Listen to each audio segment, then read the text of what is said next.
అందరికీ నమస్తే అండి. క్యాబినెట్ మార్పులు ఉంటాయా ఉండవా? ఉంటే ఎలా ఉండబోతున్నాయి? ఇది ఖచ్చితంగా చాలా ఆసక్తికరమైన చర్చ. కూటమి అధికారంలోకి వచ్చి దాదాపుగా 21 నెలలు అయింది. ఇంకో 3 నెలలు అయితే 24 నెలలు, అంటే 2 ఏళ్ళు పూర్తవుద్ది. 2 ఏళ్ళు పూర్తయిందంటే ఆటోమేటిక్గా మంత్రివర్గ మార్పులు చేర్పులు ఏ ప్రభుత్వం ఉన్నా సహజమే.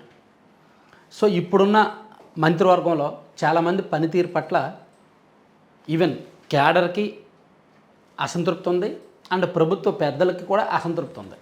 మార్పులు చేయాలని చూస్తున్నారు కానీ సరైన సమయం కోసం చూస్తున్నారు. సో ఈ మంత్రివర్గ మార్పులకు సంబంధించి నేను ఒక 4 రోజుల కిందట ఒక వీడియో చేశాను, కొత్త మంత్రులు వీళ్ళే అని. మీరు ఒకసారి చూడొచ్చు స్క్రీన్ మీద, కొత్త మంత్రులు వీళ్ళే అని చెప్పి ఒక వీడియో చేశాను. ఆ వీడియో బాగా వైరల్ అయింది. వ్యూస్ బాగానే వచ్చాయి అండ్ డౌన్లోడ్స్ ఎక్కువ వచ్చాయి. చాలా పొలిటికల్ సర్కిల్స్లో బాగా డిస్కషన్ వచ్చింది. ఆ వీడియోకి అయితే నేను కట్టుబడి ఉన్నాను. ఆ వీడియోలో ఎటువంటి మార్పు లేవు. ఆ వీడియోలో 80% ఫ్యాక్ట్. నేను 5 పేర్లు చెప్పాను, అందులో 4 అయితే ఖచ్చితం అండి. రాసి పెట్టుకోండి, వీడియో సేవ్ చేసి పెట్టుకోండి. నేను ఆ వీడియోలో 5 పేర్లు చెప్పాను, ఈ 5 వీళ్ళే అని. అందులో 4 అయితే ఖచ్చితం, ఇంకొక పేరు డౌట్ అటు ఇటుగా. సో ఈ వీడియోలో దానికి కొనసాగింపుగా ఒక అప్డేట్ చెప్తా, ఒక కీలకమైన అప్డేట్ చెప్తాను. అంటే అది చూసిన తర్వాత నాకు ఇంకా అదనపు సమాచారం వచ్చిందనమాట. ఆ అదనపు సమాచారం ఏమిటంటే, ఇప్పుడున్న మంత్రుల్లో 8 నుంచి 9 మంది అవుట్. 8 నుంచి 9 మందిని మంత్రి పదవి నుంచి తప్పించి వేరే వేరే పదవులు ఇస్తారు. పార్టీ పరంగా కీలక పదవులు కానీ, కోఆర్డినేషన్ బాధ్యతలు కానీ వేరే వేరే పదవులు అయితే ఇస్తారు. కానీ మంత్రి పదవి నుంచి గౌరవప్రదంగానే తొలగిస్తారు. ఒక 8 నుంచి 9 మందిని. సో మరి అంతమందిని తొలగించినప్పుడు కొత్తగా అంతమందిని తీసుకోవాలి కదా. మరి నేను 5 పేర్లే చెప్పాను కదా, ఆ 5లో 4 పక్కా అని చెప్తున్నాను కదా. ఇంకా కొంతమంది, అంటే ఇక్కడ సామాజిక సమీకరణాలే ఇంపార్టెంట్ అనమాట. సామాజిక సమీకరణాలు సెట్ అయితే కొంతమందిని తీసేయడానికి ఏమాత్రం అభ్యంతరం లేదు. ఆ సామాజిక సమీకరణాలు బ్యాలెన్స్ చేయడం కోసమే కొంతమందిని బలవంతంగా కొనసాగిస్తారేమో. ఇప్పుడు ముఖ్యంగా మంత్రివర్గ మార్పులు అనేసరికి కమ్మ సామాజిక వర్గంలో విపరీతమైన పోటీ ఉంది. అడిషనల్గా కమ్మ సామాజిక వర్గం నుంచి ఇంకా ఎక్స్ట్రా తీసుకోలేరు. ఇప్పుడు ఆల్రెడీ గొట్టిపాటి రవికుమార్ గారు ఉన్నారు, పయ్యావుల కేశవ్ గారు ఉన్నారు, నారా లోకేష్ గారు ఉన్నారు, నాదెళ్ల మనోహర్ గారు ఉన్నారు, 4 ఉన్నారు. సో ఇప్పుడు ఇంకా ఎక్స్ట్రా కొత్తగా ఒకరినో ఇద్దరినో తీసుకునే పరిస్థితి అయితే ఉండదు.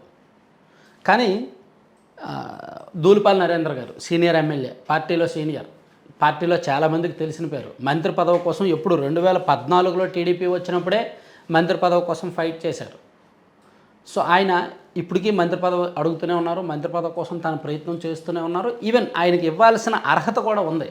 ఆయనకు మంచి సీనియారిటీ ఉంది, విషయ పరిజ్ఞానం ఉంది, పార్టీ అంటే డెడికేషన్ ఉంది. సో అన్ని రకాలుగా కూడా ఆయనకు అర్హత ఉంది.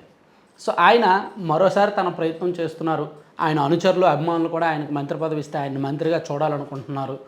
సో ఇస్తారా లేదని డౌట్. అయితే అదే జిల్లా ఇప్పుడు ఆల్రెడీ తెనాల్లో నాదెళ్ల మనోహర్ గారు మంత్రి, ఇక్కడ మంగళగిరిలో ఈయన మంత్రిగా ఉన్నారు లోకేష్ గారు. ఆ పక్కనే పొన్నూరు నుంచి కూడా అదే సామాజిక వర్గం, అదే జిల్లా, అదే పక్కన మంత్రిగా ఇవ్వడం అనేది దాదాపుగా అసాధ్యమే. కానీ ప్రయత్నం అయితే చేస్తున్నారు. ఇక మరో పేరు గోరంట్ల బుచ్చయ్య చౌదరి గారు. ఈయన కూడా సీనియర్ నాయకుడు. బహుశా ఇదే చివరి టైం కావచ్చు ఆయనకు. మళ్ళీ వచ్చే ఎన్నికల్లో ఆయన పోటీ చేయొచ్చు, చేయకపోవచ్చు. కానీ ఆయన కూడా మంత్రి పదవి కోసం తన ప్రయత్నాలు అయితే చేస్తున్నారు. ఆయనకు కాస్త నిర్మోహమాటం, ముక్కుసూటిగా మాట్లాడే తత్వం, ఏది ఉంటే అది మాట్లాడేస్తారనమాట. సో అందుకు ఆయనకు ఎన్టీఆర్ గారి టైం నుంచి పార్టీలో ఉన్నారు, అందరికీ తెలిసిన వ్యక్తి, బలమైన వాయిస్ వినిపించగల వ్యక్తి, పార్టీ అంటే విపరీతమైన అభిమానం, కింది స్థాయి నుంచి వచ్చారు, పార్టీలో ఉన్నారు, ప్లస్ అందరికీ తెలిసిన వ్యక్తి. ఆయనకు కూడా మంత్రి పదవి ఇవ్వడానికి 100% అర్హతలు ఉన్నప్పటికీ కమ్యూనిటీ, ఆయన కనుక వేరే కమ్యూనిటీ అయితే ఈ పాట మంత్రి పదవిలో ఎన్నోసార్లు ఉండేవాళ్ళేమో. ఇప్పుడు ఆయన సమకాలీకులేగా. ఆయన అయ్యన్నపాత్రుడు గారు 4 సార్లు మంత్రిగా పనిచేశారు. సో కానీ బుచ్చయ్య చౌదరి గారికి అవకాశం రాలేదన్నమాట.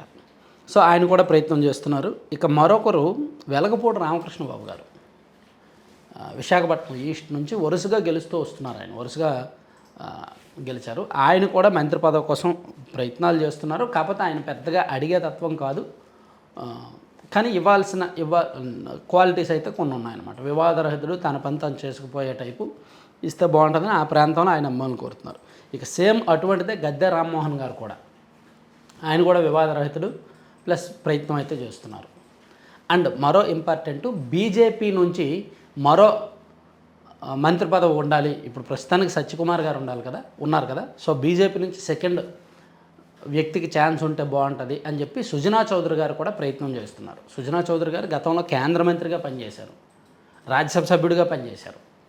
సో ఆయనకు ఆ హోదాలో పనిచేసిన వ్యక్తికి ఎమ్మెల్యే అంటే చాలా చిన్న పదవి. కాకపోతే ఎమ్మెల్యేగా ఎందుకు పోటీ చేశారంటే గవర్నమెంట్ వస్తే మంత్రి పదవి వస్తుంది కదా అనే ధీమాతో. కాకపోతే ఆయనకు మంత్రి పదవి లేకపోవడంతో కాస్త ఆయన అయితే పెద్దగా నొచ్చుకోలేదు, కానీ ఆయన పని ఆయన చేసుకుంటున్నారు. కానీ ఆ సన్నిహితుల్లో కొంత అసంతృప్తి అయితే ఉందన్నమాట. ఆ స్థాయి వ్యక్తికి మంత్రి పదవి కూడా ఇవ్వలేదు, సాధారణ ఎమ్మెల్యే పదవికే కట్టడి చేశారని. సో ఆయన కూడా మంత్రి పదవి కోసం కొంత ప్రయత్నాలు అవి జరుగుతున్నాయి. అలాగే గన్నవరం ఎమ్మెల్యే యార్లగడ్డ వెంకట్రావు గారు, ఈయన మంత్రి పదవి హామీతోనే పార్టీలో ఎన్నికలకు ముందు చేరినప్పటికీ కొన్ని హామీల మేరకు ఈయన చేరారు. అండ్ కొంత బ్యాక్ ఎండ్లో ఫైనాన్షియల్గా చాలా వర్క్ చేశారు. బ్యాక్ ఎండ్ వర్క్ అయితే చాలా చేశారు. మంత్రి పదవి ఇస్తారని హామీ ఇచ్చారంట ఈయనకు. నిజానికి ఈయనకు నేను ఇప్పుడు వరకు చెప్పుకున్న వాళ్ళతో పోలిస్తే యార్లగడ్డ వెంకట్రావు గారు ఏమి పార్టీలో సీనియర్ కాదు, పార్టీలో ఏమంత కష్టపడిన వ్యక్తి ఏమీ కాదు. కానీ ఈయనకు హామీ ఇచ్చారు ఇస్తామని. సో అది అందుకని ఈయన పదే గుర్తు చేస్తున్నారనమాట.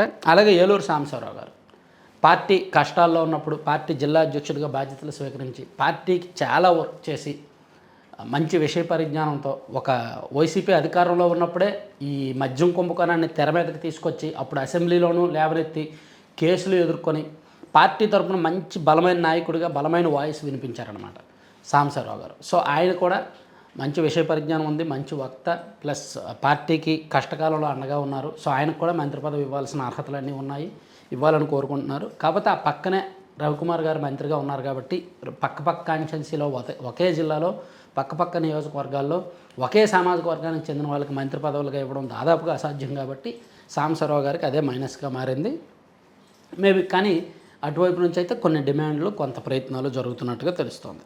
ఇలా కమ్మ సామాజిక వర్గం నుంచి 7, నేను 6 హెడ్డింగ్లో పెట్టినట్టున్నా, కానీ 7 ప్రయత్నాలు చేస్తున్నారు. ఇలా ఉంటే ఇక ఎస్సీల్లో కూడా పోటీ బాగానే ఉందండి. మొన్న వీడియోలో నేను మద్దిపాటి వెంకటరాజు గారికి దాదాపుగా కన్ఫర్మ్ అని చెప్పాను. మద్దిపాటి వెంకటరాజు గారు అంటే చంద్రబాబు గారికి ఆప్తుడు, ఒక రకంగా చంద్రబాబు గారికి బాగా కావాల్సిన వ్యక్తి. అంటే పార్టీ ప్రతిపక్షంలో ఉన్నప్పుడు 2019-24 మధ్యలో మద్దిపాటి వెంకటరాజు గారు బాబు గారి దగ్గరే పార్టీ ఆఫీస్లో ఆ కమిటీలో, కోరింగ్ కమిటీలో కీలకమైన వ్యక్తిగా పనిచేశారు. బ్యాక్ అండ్ వర్క్ చాలా వర్క్ చేశారు. పార్టీ మీటింగ్స్లో, ఇంటర్నల్ వ్యవహారాల్లో, స్ట్రాటజీ కమిటీల్లో అండ్ సర్వే టీముల్లో చాలా టీముల్లో వర్క్ చేశారన్నమాట. సో మంచి సబ్జెక్ట్ ఉంది, విషయ పరిజ్ఞానం ఉంది. అలాగే ఇప్పుడు ఎమ్మెల్యేగా కూడా తను ప్రూవ్ చేసుకున్నారు కాబట్టి ఆయనకు అవకాశం ఉందని ఆయన ప్రయత్నాల్లో ఉన్నారు. ప్లస్ ఆయనకి అవకాశం ఇవ్వాలని కూడా పార్టీ భావిస్తోంది. ఇక పత్తిపాడు ఎమ్మెల్యే సీతారామాంజనేయులు గారు, ఆయన కూడా చాలా ప్రయత్నాలు చేస్తున్నారు, విపరీతంగా ప్రయత్నాలు చేస్తున్నారు. అలాగే రాజాం ఎమ్మెల్యే కొండ్రు మురళీమోహన్ గారు, ఆయన గతంలో కాంగ్రెస్ పార్టీ అధికారంలో ఉన్నప్పుడు వైద్యారోగ్య శాఖ మంత్రిగా పనిచేశారు కిరణ్ కుమార్ రెడ్డి గారి హయాంలో. అప్పుడు ఆయన మీద పెద్దగా అవినీతి మచ్చ అంటూ ఏమీ లేదు, క్లీన్గానే ఉన్నారు. సో ఆయన senior minister, senior politician, plus వివాదరహితుడు, సబ్జెక్ట్ ఉన్న మనిషి. సో ఆయన కూడా మంత్రి పదవి కోసం ప్రయత్నాలు అయితే చేస్తున్నారు. రామాంజనేయులు గారు, మురళీమోహన్ గారు విపరీతంగా ప్రయత్నాలు చేస్తున్నారు. బ్యాక్ ఎండ్లో, ఫ్రంట్ ఎండ్లో తనకు తెలిసిన వాళ్ళ ద్వారా చాలా రకాలుగా వాళ్ళు మంత్రి పదవి కోసం ప్రయత్నాలు చేస్తున్నారన్నమాట, జరుగుతున్నాయి. అలాగే ఈయన పేరు కూడా ప్రయత్నాలు కూడా జరుగుతున్నాయి. ఎవరైనా సంతనోతలపాడు ఎమ్మెల్యే విజయ్ కుమార్ గారు కూడా మరోవైపు ప్రయత్నాలు చేస్తున్నారు. కాకపోతే విజయ్ కుమార్ గారి పేరు అంతగా పరిశీలనలో ఉందో లేదో చెప్పలేను, కానీ మద్దిపాటి వెంకటరాజు గారు అండ్ సీతారామాంజనేయులు గారు అండ్ కొండ్రు మురళీమోహన్ గారి పేరు అయితే మాత్రం పరిశీలనలో ఉంది. అయితే ఇక్కడ ఎస్సీల్లో కూడా ఈక్వేషన్స్, ఎండి ఎమ్మెల్యే అనే ఈక్వేషన్స్ బ్యాలెన్స్ చేసుకొని మార్పులు చేర్పులు చేయాలనేది చంద్రబాబు గారు చూస్తున్నారనమాట. సో కొనతాల రామకృష్ణ గారు జనసేన నుంచి కొత్తగా అడిషన్ ఏమైనా ఉంది అంటే కొనతాల రామకృష్ణ గారిని తీసుకుంటారు. డిలీషన్ ఒకటి ఉంటుంది, ఎడిషన్ మాత్రం కొనతాల రామకృష్ణ గారు. బీజేపీ నుంచి ఏమైనా కొత్తగా యాడ్ అయితే సుజనా చౌదరి గారిని, మరో విష్ణుకుమార్ రాజు గారు కూడా ప్రయత్నం అయితే చేస్తున్నారు. సో ఆయనకి ఇస్తారా, సుజనా గారికి ఇస్తారా అనేది చూడాలి. సో ఓవరాల్గా ఈ ప్రయత్నాలకు సంబంధించిన ఒక ఇంపార్టెంట్ అంతర్గత అంశం అయితే ఇదన్నమాట. మంత్రివర్గ మార్పులే జరిగితే వీళ్ళు చాలా విపరీతంగా ప్రయత్నాలు చేస్తున్నారని ఖచ్చితంగా చెప్పుకోవచ్చు. Thank you.